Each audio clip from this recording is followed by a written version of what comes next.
Okay, welcome back. All right, along the same lines, I think a lot of teachers, educators have the philosophy it's not the jobs of the school, it should be done at home. That's a wonderful philosophy. And we're going to talk more about later on about what values you impart. You know, you've got to make sure that the values that you're imparting aren't in conflict with the values that are being taught at the home. And I'm going to give a lot of examples of that. That's going to be one whole content area that I'm going to talk about later on in this class.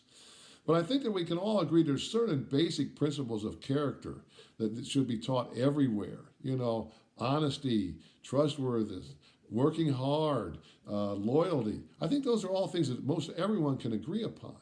Well, I also think that if you're with me, I found very few educators disagree. It should be taught at home, but you know what? It's not being taught at home. All the statistics about the amount of time the character is being taught at home 40 years ago, 50 years ago, and the amount of time that's being spent on that now, it's just a different society we live in. It's not happening. Here's just as simple as this. Educators have a choice. If it's not being taught in the homes, then we're the next choice. If we say, that's not my job, it's not going to happen here, then where is it going to happen? Well, the next thing is then it's going to be taught by peers. And if character is going to be taught by peers, then it's really a roll of dice. If you get a situation where young people hang around with people with solid character, they're going to develop good character.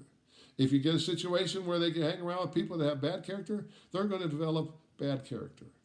Quite obviously, because I'm teaching this class, I hope that I have the philosophy, it is the role of the schools. I hope that I, in a little way, influence you to take your belief a step further, to believe that it is the role of the schools, as simple as that. Now, what I want to do in just a second is I want you to pause the video, and in your worksheet is a two-page philosophy. It's under the title Sister Julia. I want you to read that. And I want you to, as you're reading it, think, if this was my school board and they wrote that as the philosophy of the school, would this be a good philosophy or a bad philosophy? Take some time to read it.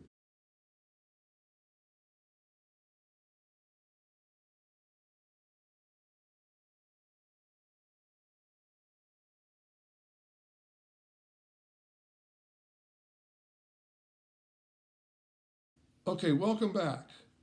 You know, I don't know whether you like that philosophy, but it's not bad. And you know what? There's two things that I think stand out in that philosophy of Sister Julia.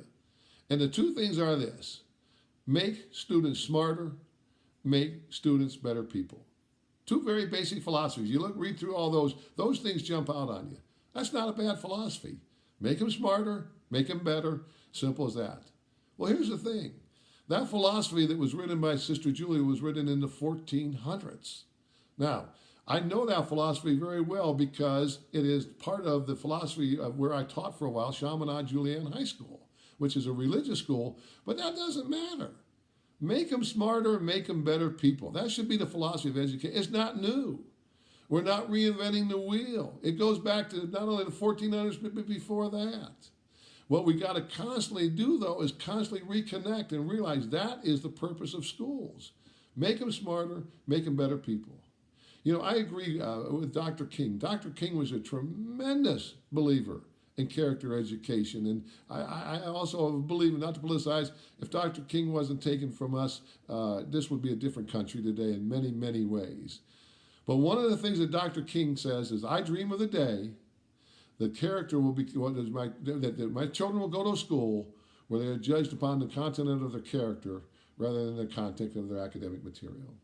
And I believe in that.